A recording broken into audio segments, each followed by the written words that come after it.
Praise the Lord and good morning, Anchored family. We're so glad you're with us on this beautiful, beautiful Sunday morning. We've spent a wonderful worship session together, and now we want to learn from God's Word together. We are back to our chapter by chapter, verse by verse study through the book of Revelation. Revelation chapter 14. We're picking up at verse 14. Revelation chapter 14, verse 14. 2 Sundays ago, we took verses 6 through 13. There were 3 angels with 3 messages that are to be delivered at the halfway point of the 7-year tribulation. And this week, verses 14 through 20, there are another 3 angels. And everything that they will say and do in this chapter is to take place at the end of the tribulation, at the coming of Christ, the second coming of Christ. That makes this little section, verses 14 through 20, a parenthetical insert, or in keeping with the previous reference I made to the TV show Lost, it is a flash forward to the end of mankind's rule over the earth. This is when man's rule comes to a dramatic and climactic conclusion, and then the Lord takes over for good. I am very much looking forward to that day, as I know many of you are. Now, as told in verses 14 through 20, this will be illustrated with 2 different harvests. First, a grain or a wheat harvest, and then a grape harvest. Now, don't be confused by the 2 different illustrations. There won't be 2 different harvests at the second coming of Christ. There is only going to be one end-time harvest. It's just that John sees 2 different harvests in order to help him properly communicate 2 very different aspects of this one end-time harvest. Capiche? Does that make sense? I hope so. It is a powerful section because harvests make for powerful spiritual illustrations all throughout the Bible. And I should tell you, they're not always negative. Here's a good example.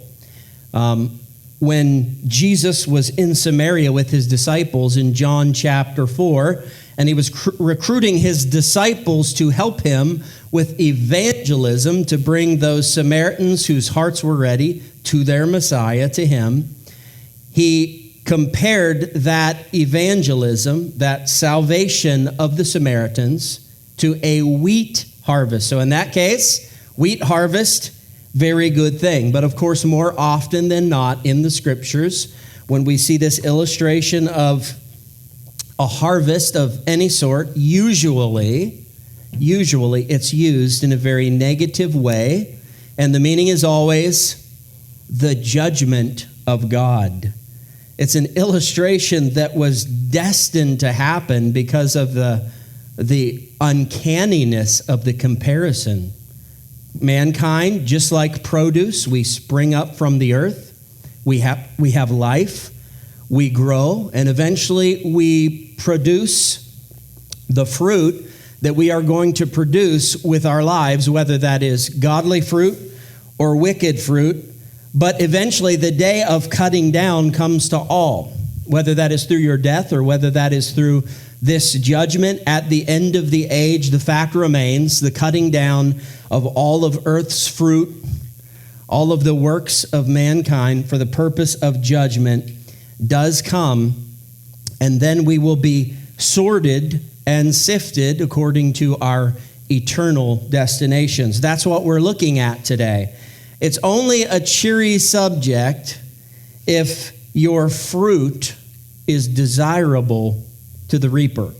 And if not, then not so much. If you're not a true Christian that is producing true Christian fruit, then you might sit a little uneasy during this message. And if that's the case, when this message is over, then do what is necessary. Make things right. Come to Christ as your Savior, and I promise you from that point forward, you will produce righteous fruit forever for the Lord. So let's get going with this. Revelation chapter 14, verse 14. Then I, the Apostle John, looked, and behold, a white cloud, and on the cloud sat one like the Son of Man, having on his head a golden crown, and in his hand a sharp sickle. We have to interpret this for what it is. It is a spiritual vision that was given to John. So we don't expect that when this event takes place, it will look exactly like this. It's explained in many different ways using many different illustrations. So we understand that the task is to take this section, understand it as an illustration, and take a look at any metaphor, any illustration, any symbolism that we find in this section, and then, of course, pull from that the truths that the Lord wants us to learn about end-time prophecy. So with that said, we'll start with this, the phrase, the Son of Man. Now, some of this is repetition because we have covered some of this in our early Revelation studies, but I don't feel like it's fair for those that weren't here to just completely ignore this and say, go back and listen, go back and listen, go back and listen 3 or 4 times. So we're going to go through this all as if it's the first time. This phrase, the Son of Man, is a very interesting phrase. In early Old Testament scriptures, that phrase was used pretty commonly. And it applied to any who were born of mankind, anyone that had a human birth with human parents. So in that sense, we could say that we are all sons of men. I'm a son of man. You are a son of man, even if you're a woman. Figure that one out. And the Bible uses that phrase in that very common and general way. But all that you have to do is read verse 14, and it becomes pretty obvious that this verse is calling for a deeper meaning than that, because the one that we are learning about in this section isn't just a son of man. He is like the Son of Man. That is, he looks like an ordinary man. He looks like he was born of mankind. But of course, just look at what he does in the rest of these verses. What he does is not human-like. It is extraordinary. It is superhuman. It is supernatural. Namely, he descends out of heaven riding on a white cloud, or seated on a white cloud, I should say. So that's about the time that we realize what we need to do is track that phrase, the Son of Man, all throughout the Bible and watch its movement in order to see what we can learn. In the first 26 books of the Bible, the Old Testament, we see nothing peculiar about that phrase, even though it is used quite a bit. In the book of Ezekiel alone, the 26th book of the Bible, Ezekiel uses that phrase 85 times. And that's because that's just what the Lord calls the prophet Ezekiel. He calls him the Son of Man. So the first 26 books of the Bible, nothing pops up on our radar. And then we come to the 27th book in the Bible. That's the book of Daniel. And when Daniel uses this phrase, now we have movement with the phrase. We have a change. We have a shift. When Daniel uses this phrase, the Son of Man, he uses it prophetically as a prophetic messianic title. And here's what we first see. First mention, Daniel chapter 7, verse 13. Here's what Daniel says. Listen to this closely. No, I'm not rereading Revelation 14:14. This is Daniel 7:13. It says this: I was watching in the night visions, and behold, one like the Son of Man coming with the clouds of heaven. Extremely similar to Revelation 14:14. Just compare the two, and you'll reach the proper conclusion. Both Daniel and John, they were both seeing this same vision. And here's the really cool thing about this. From Daniel chapter 7, verse 13 on, from that first time that Daniel applies this phrase as a prophetic messianic title, it is never tampered with again in the scriptures. It is never again used as an expression or a phrase to speak of an ordinary human being. It becomes exclusively a messianic title. It's like an unwritten rule that once Daniel assigned that phrase to be a messianic title, no one else wanted to come near it. So, Daniel will use that phrase one more time in Daniel chapter 8, verse 17. He is once again referring it to the Messiah. And from that point forward, the remaining 12 books of the Old Testament, no one uses that phrase. It's not used again until when? Who was the first person to use it after Daniel used it prophetically and as a messianic title? That would be Jesus. Jesus in the book of Matthew chapter 8, verse 20, when Jesus was speaking about himself. And that became his favorite title to refer to himself with. And it incensed the unbelieving religious Jews because they knew what that title meant from Daniel 7:13 forward. They knew it was a title exclusively reserved for the Messiah. He knew what that title meant. He loved to use it. They knew what he meant. And eventually they wanted to kill him over it. Because to them it was blasphemy for him to adopt and embrace that messianic title. Indeed, it would have been had it not been true.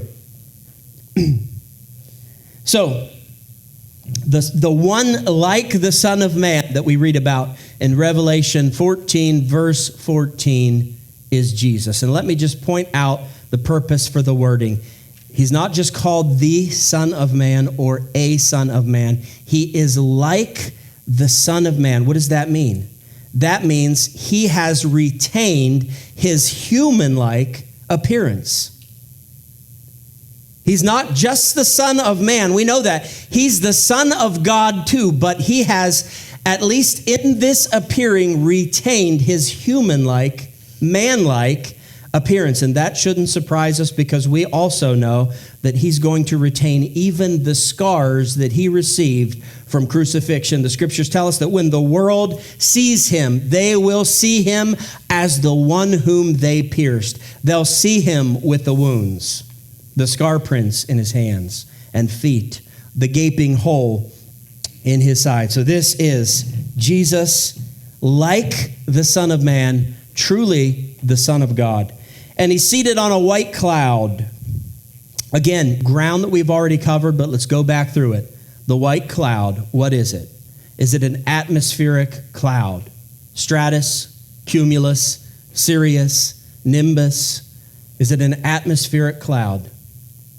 Or is it that Old Testament cloud of glory, the Shekinah glory of God that was seen in the Old Testament tabernacle as a visible sign and symbol of God's presence there in the tabernacle? Or is it the cloud of witnesses that we read about in Hebrews chapter 12, verse 1? Well, here's a question that will help us to decipher through some of that. Here's the big question.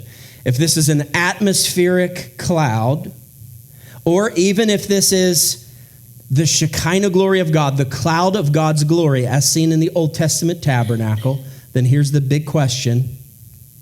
Where are we? Where's the church? Where's the believers? Where are the angels? Because Bible prophecy tells us that when Christ returns, that's not a solo trip. He brings us all with him. The scriptures tell us he has a host with him. And let me show you some of that in the Bible. First of all, from the book of Jude, chapter 1, verses 14 and 15. This is how Jude explains or describes the second coming of Christ. Jude chapter 1, verses 14 and 15. Now Enoch, the seventh from Adam, prophesied, behold, the Lord comes with 10,000s of his saints to execute judgment on all. Add to that what Jesus said in Luke chapter 9, verse 26. Jesus said, for whoever is ashamed of me and my words, of him the Son of Man will be ashamed when he comes in his own glory and in his Father's and of the holy angels. So now you just add all of that together. This holds consistent throughout the Bible. I could show you a myriad of verses to support this, but add that all up. When Jesus returns, he is returning in his own glory. He is returning in the Father's glory.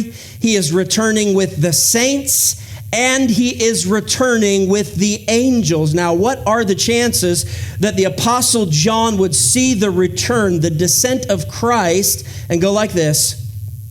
Billions and billions and billions of believers and angels. Funny, didn't notice you guys, didn't see you there. What are the chances of that? Impossible. So this cloud that we're reading about indeed is that heavenly cloud spoken about by Daniel in Daniel chapter 7, verse 13. Now, you got the white cloud of God's presence, God's glory, God's Shekinah glory. You got the white robes of Christ. You've got the saints dressed in white robes of righteousness. You have brilliant white angels of light. That's a lot of white. So what would that look like from a great distance? That would look like a cloud. So no, it's not that John is wrong or incomplete. He's right. It's just that we have, through the scriptures, a more balanced and complete view of this. Conclusion, the white cloud is the illustration, but the cloud of God's glory and the cloud of witnesses is the full explanation. And there's a tiny bit more to it, isn't there? This vision shows Jesus seated on the cloud of witnesses, riding on the cloud. So this is for the purpose of conveying to us his authority and his victory, and also our exuberant support of this. You know what this is? Modern day terminology, here's what we call it. At a music concert, we would call it crowd surfing. Let me show you a picture of what this looks like. Throw that picture up there of crowd surfing. That's what this is. Now, I don't know who that goofball is, but this just gives you an idea. This is the picture that we're seeing. The saints and the angels supporting him as he's seated on the cloud of witnesses, and that really sets the scene for what is taking place here, doesn't it? What better way to celebrate what we've all been waiting for, the making of all things right, the abolishment, the destruction, the removal of all things ungodly, the setting of the world the way we've always wanted it, in perfect peace and righteous rule. What better way to set that tone and set that background than for Jesus to do a little crowd surfing, or if you prefer, cloud surfing. Now, this is, boy, tough crowd here today. Now, that 72 number crowd from last Easter, much easier. This isn't the first time he surfed either. This would be the second time. Jesus surfed in Matthew chapter 14, verse 25. You remember that. Now, they called it walking on water because he was surfing without a surfboard, but same thing. The Lord was surfing the water there. Here he's surfing the crowd. It's a wonderful scene, a wonderful moment. He will also be wearing a golden crown. But don't jump the gun here. Don't assume that you know what this means.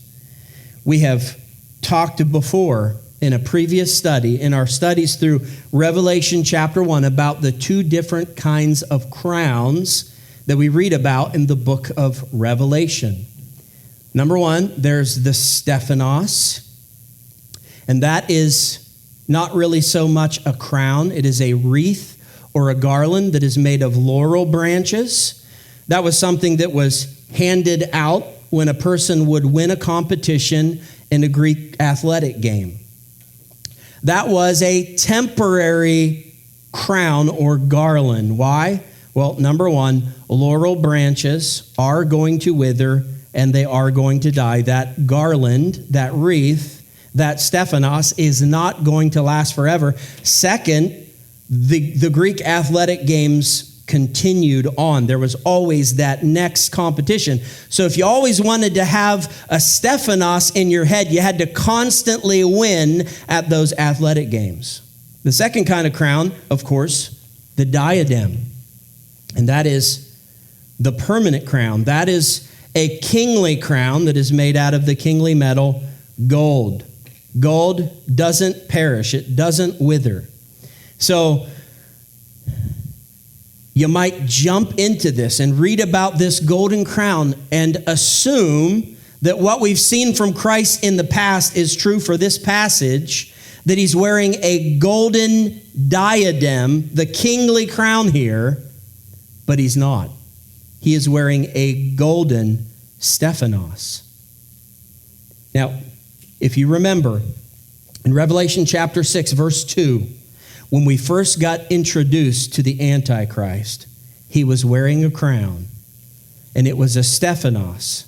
It was a temporary crown that was going to eventually wither and dry up because that symbolized his rule would be temporary. He'd have 7 years, and then that was it.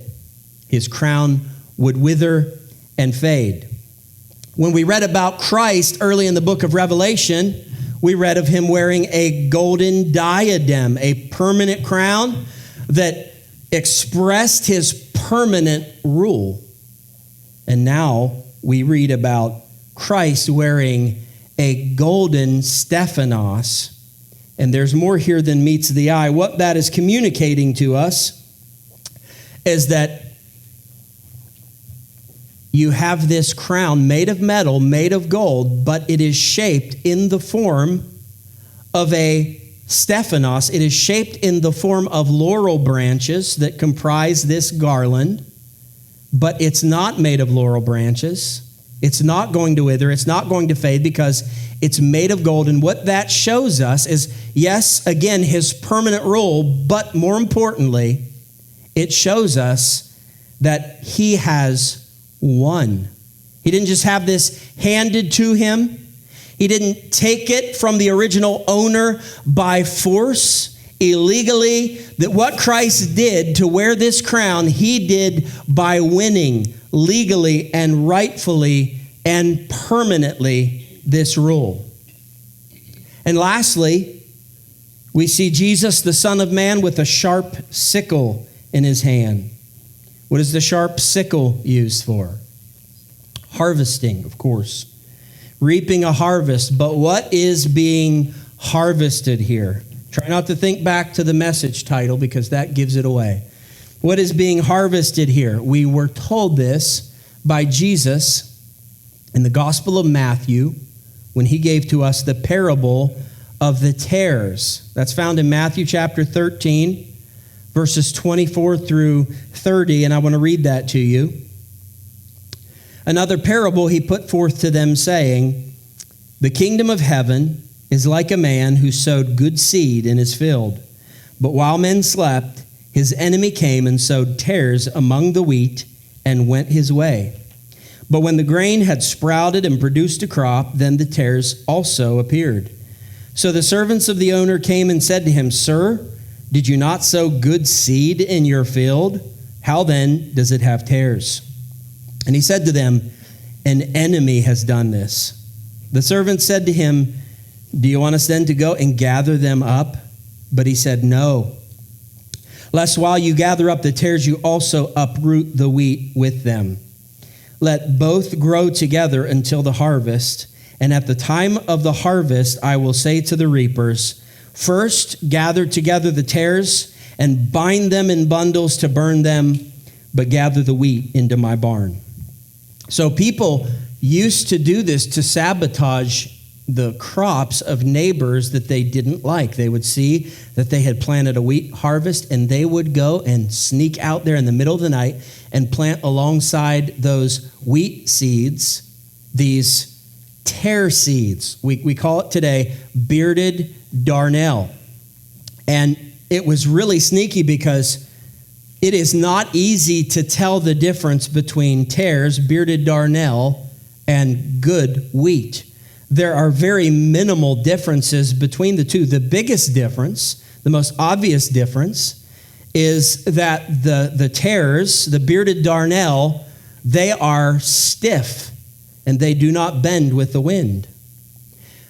But the wheat, it is flexible. And so when the wind blows, the wheat blows with the wind. And if the wind bows the wheat to the earth, the wheat bows to the ground. That is a perfect comparison between the believer and the unbeliever. The unbeliever, when the wind of the Spirit is blowing, they are rigid, they are stiff-necked, they will not budge, they will not surrender to the direction of the Spirit. But the believer, the wheat, we go where the wind of the Spirit takes us, don't we? We do as the wind of the Spirit directs us. Another big difference is that wheat is edible and healthy, and bearded darnel is not. In fact, it can kill you, and it has killed. On occasions where bearded darnel got harvested and unnoticed with wheat, it has been known to kill humans and livestock. So unless you have someone go through a wheat harvest, just think about how ludicrous this is. Unless you have someone go through a wheat harvest and separate individual wheat from individual tares, if you have a major mix of tares and wheat, you pretty much just have to pitch the entire harvest. Only if you had someone who had the time to go through each one and say, okay, this is wheat, this is good, this goes to the barn, this is a tare. We're binding this up and burning it up. And watch this. The Lord has such a plan in place. We see him break down now in Matthew chapter 13, verses 37 through 43, this parable about this wheat harvest, this parable about the tares. Verses 37 through 43, he answered and said to them, speaking to his disciples, he who sows the good seed is the Son of Man. There's that messianic title again. The field is the world. The good seeds, the wheat, are the sons of the kingdom, but the tares are the sons of the wicked one.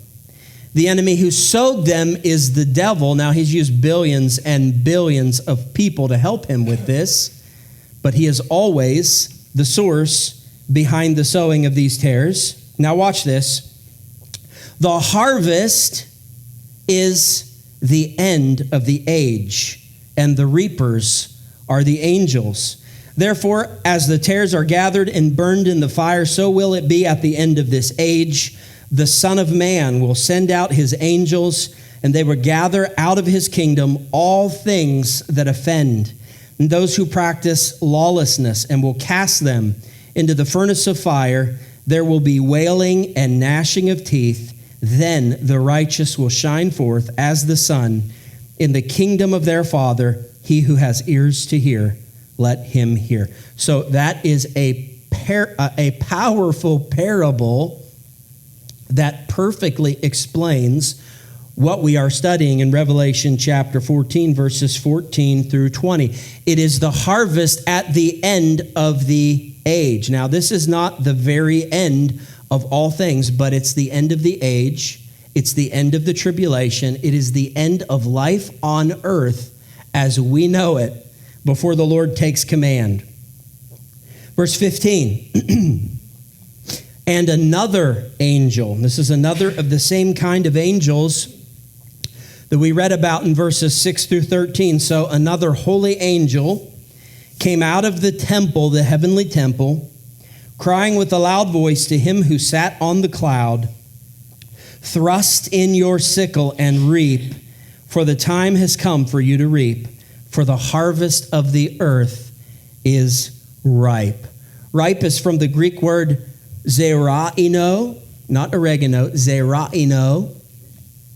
And most translations translate it as ripe. Some translate it as fully ripe. Some translate it as dry and dried up. And some translations, did I say overripe? A few translations translate it as overripe. Regardless of which translation you go with, I think personally fully ripe or overripe is a better translation, but whichever one you go with, here's the important thing you gotta pick up from the usage of that word. What that word is conveying to us is that the produce has reached the point where you seriously could not wait another day to pick it. I mean, it's now or never at this point. There is no more positive growth that is going to come from that produce. It needs reaped, and it needs reaped like today. The only thing left for this produce, this grain, this fruit of the earth, is to begin the process of decay. So it's going to begin to rot at this point.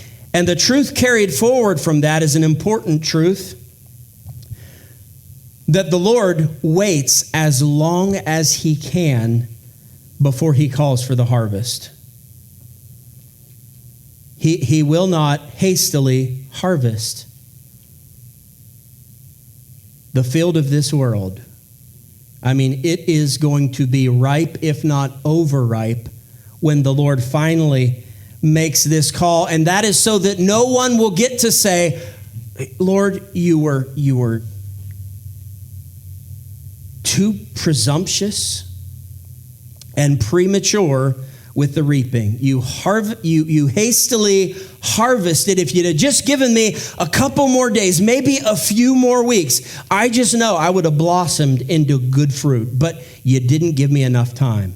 You stuck in the sickle too soon, too fast. Nope, absolutely an impossible statement.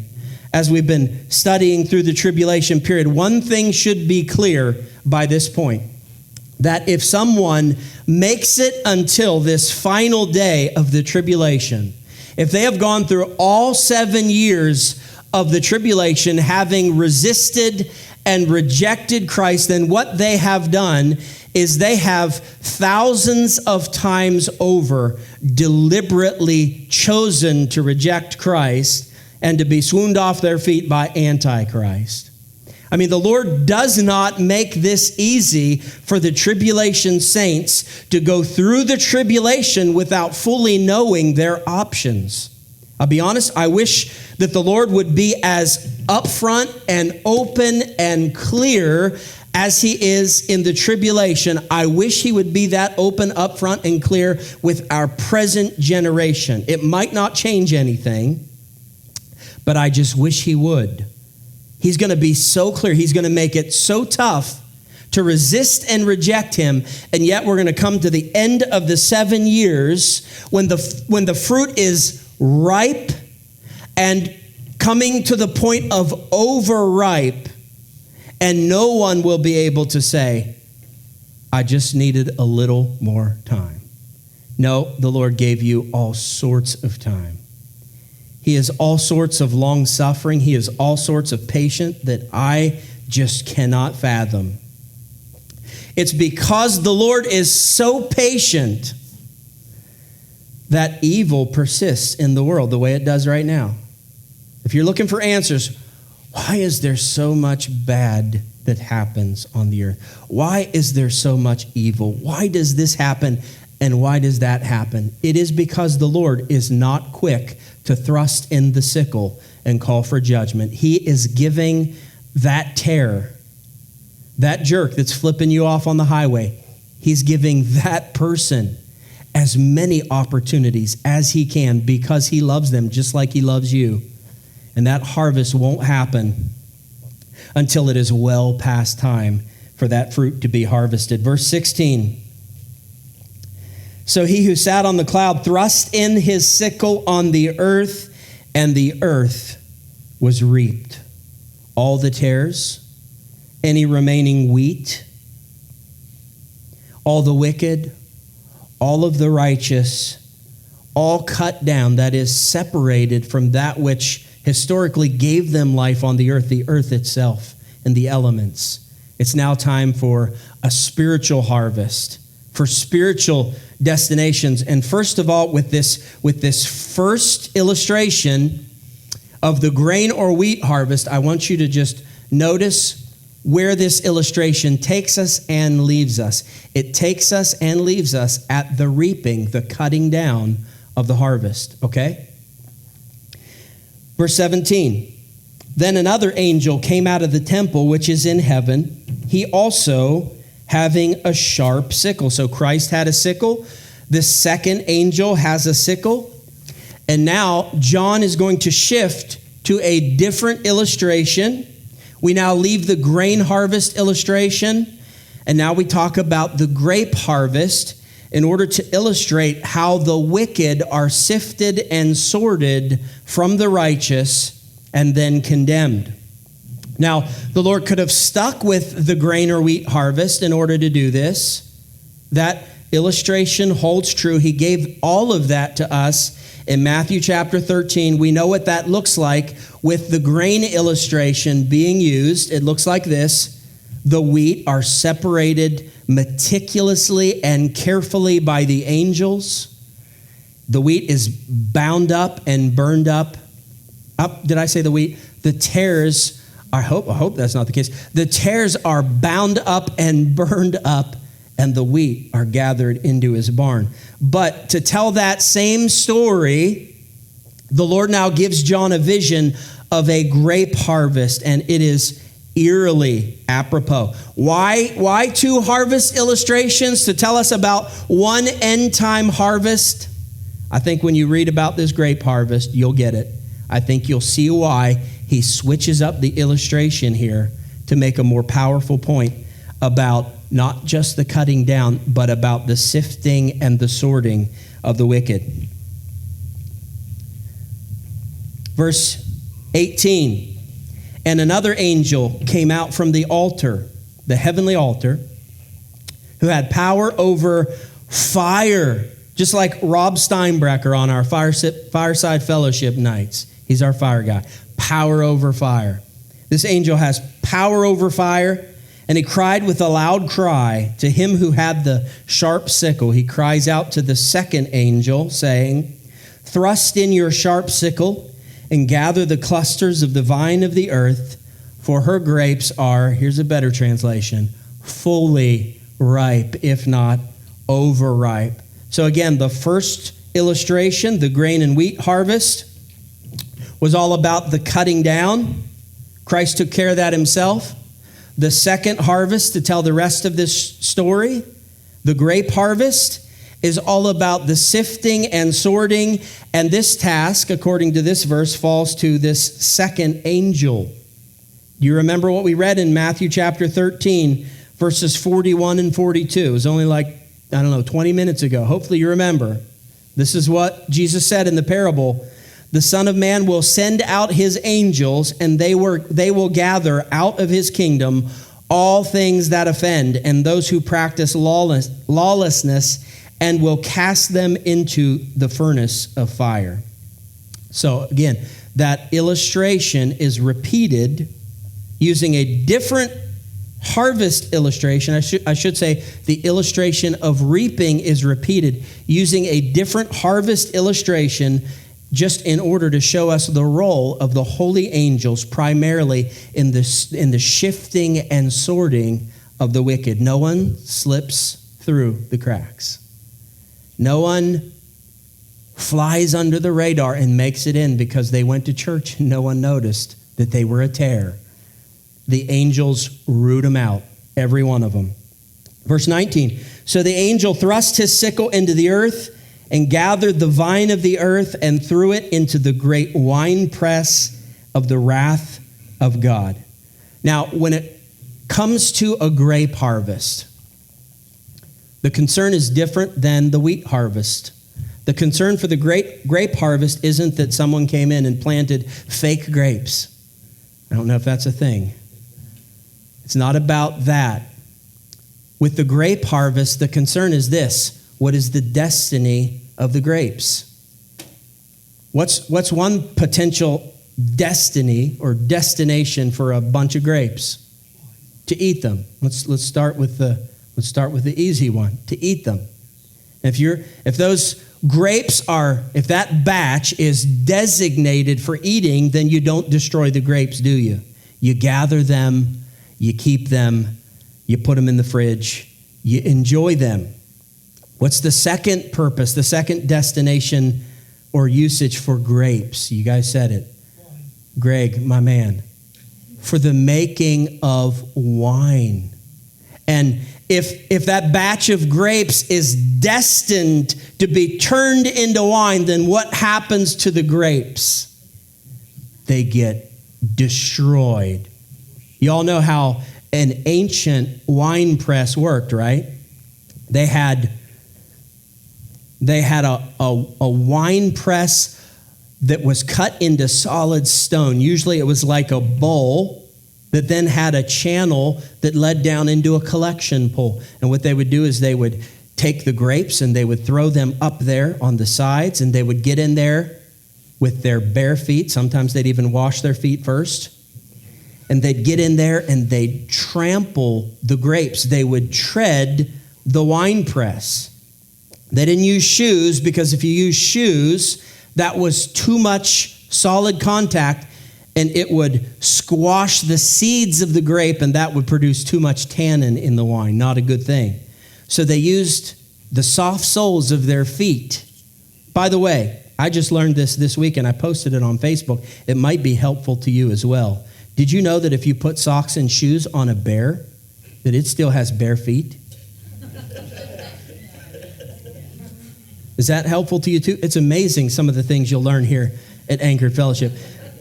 But they would use the bare feet, and they would trodden down, they would trample the wine press. The grapes were smashed and crushed and squeezed, and the juice would come out and collect in the collecting pool. And I think now you can begin to see why the Lord used this illustration for the sifting and sorting of the wicked.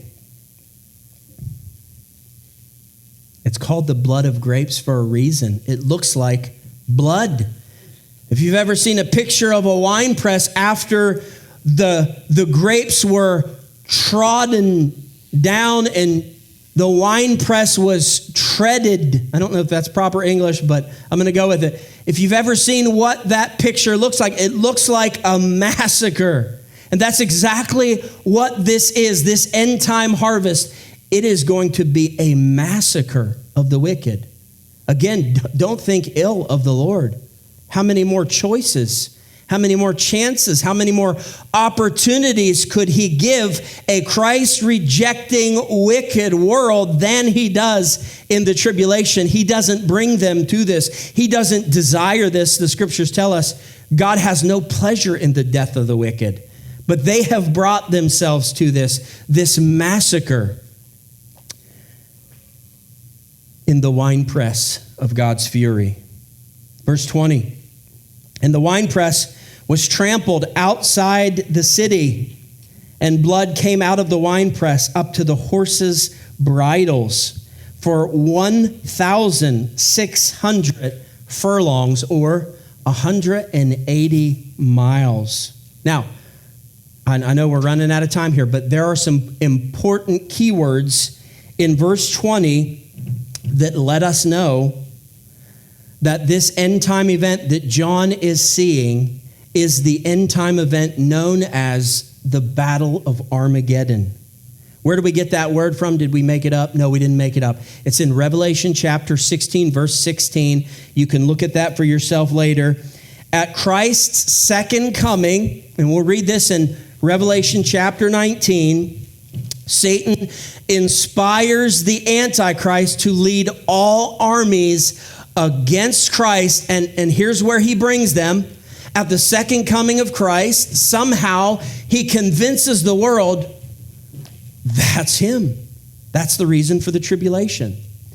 He's the one that's been trying to get you to come to him. He's the one that's been telling you his rule is coming. But if we come against him as a collective, unified army, if we overthrow him, the earth is ours. If not, we lose everything. And for some reason, armies will follow Antichrist, and he will lead them into the valley of Megiddo, also known in the Bible as the valley of Jezreel, also known in the Bible as the valley of decision, for the final battle at the end of the tribulation. Now, it's not the final battle. There's one after the 1,000 years, Revelation chapter 20. We'll get to that. But the final battle at the end of the tribulation is set for the valley of Megiddo. Armageddon is a Hebrew word. It is a combination of two Hebrew words, har, which means hill, and Megiddo, which refers to the valley of Megiddo. It is north. It's actually in the Samaria region. It is north of Jerusalem, north of Israel proper, below Galilee, right around there in the Samaria region. And it stretches from Mount Carmel all the way down to alongside of, I forget the name of that mountain range. Anyway, right up to the brink or the bank of the Jordan River. It is, guess how long? Guess how long that valley is? 1,600 furlongs, or 180 miles, just as the scripture tells us. Megiddo or Armageddon means the hill of Armageddon. Can you go ahead and throw up that second picture, actually? Okay, no, that's good. That one right there. That's the one we want. This is a map rendering of the Jezreel Valley, or the Valley of Megiddo. As you can see, it starts at Mount Carmel. Mount Gilboa is the other one. It runs along here and right down to the mouth here where the Jordan River is. If you see here this little star where it says Megiddo, there's this unusual hill that pokes out. And it's sort of right there at the arm or the swivel of that entire Megiddo Valley. So Har Megiddo, the hill of Megiddo, it's sort of the central point of that entire valley. And it is an unusual sight. It is incredibly flat. Go ahead and show the other picture now. This is an actual photo of that area today, a modern day photo. You can see how flat it is. It is flat for 180 miles. It looks like a giant wine press.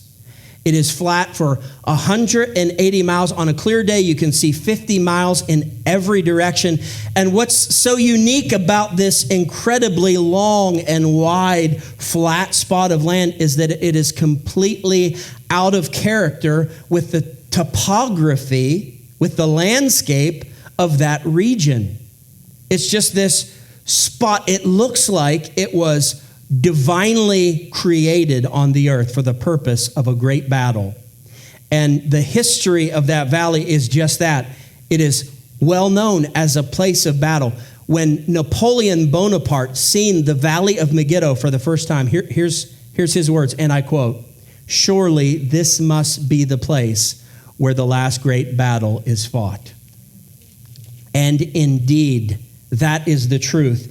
That is where this battle is going to take place. And I think we need to talk about one more thing before we close up. Can you give me 3 minutes? How about 5? 7? All right.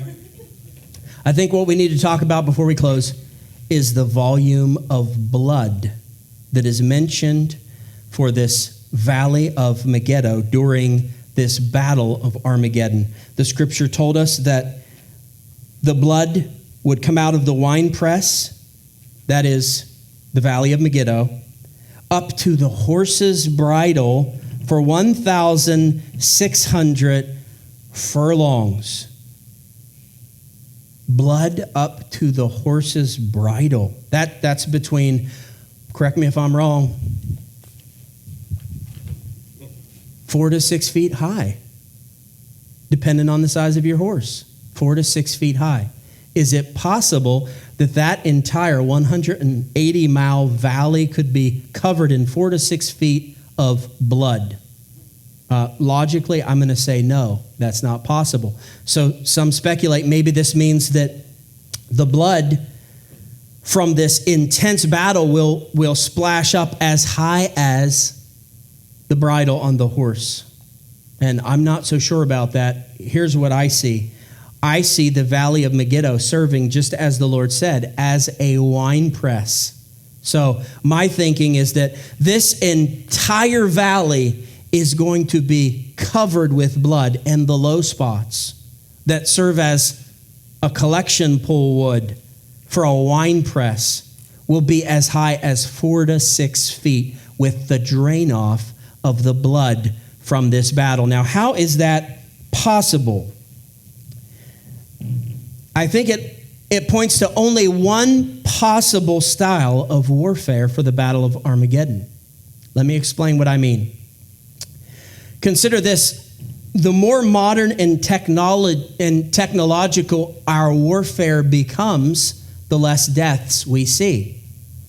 Because the big prize in warfare, back before modern technological weapons, the big prize in warfare used to be kill as many soldiers as you can.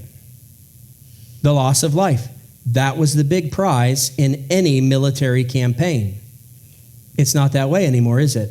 The big prize in military campaigns, the big prize in war is no longer how many people did you kill.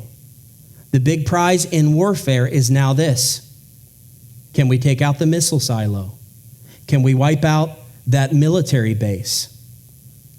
Can we take out those factories where they're producing nuclear warheads? So the big target now, the big prize in warfare is not loss of life, it is the sabotaging or the destruction or the commandeering of military equipment. And let me just show you a proof of that real quick. In the Civil War, America's Civil War, 620,000 people lost their lives. Now, and you can follow this right through all of the wars that America was involved in. From the Korean War to Vietnam to World War I to World War II. If you add up the deaths of all those wars that were fought with modern technology, there's still more deaths in the American Civil War. More than all of those other wars combined. And hello, 2 of those were world wars. Let me try that again. World wars. And the other 2 were wars that at least involved multiple nations. Still more deaths in the American Civil War. Why is that? Because it wasn't modern warfare. It wasn't attacking equipment. It was hand-to-hand combat. So I'll leave you with this. Worship team, come on up. What a strange note to end on, I admit, but I leave you with this. I fully believe that the Battle of Armageddon, this post-tribulation judgment of God, most likely is not going to be fought with modern technological warfare. I suspect that by the time the tribulation has ended, that the tribulation will have so depleted the earth and wiped the earth out that I predict, I believe, that this war, the Battle of Armageddon, will be hand-to-hand combat. The sword will be used, the bow and arrow. The horse will once again be used in battle. And hey, if I can say so, just give liberals more time. They'll get us there even quicker, because those are 2 really big things on their no-no list: guns and anything that is fueled by fossil fuels, like military equipment. I believe that's what it's going to come to. And I believe that's why you're going to see this level of bloodshed that you're going to see at the Battle of Armageddon in the Valley of Megiddo. Would you all stand with me?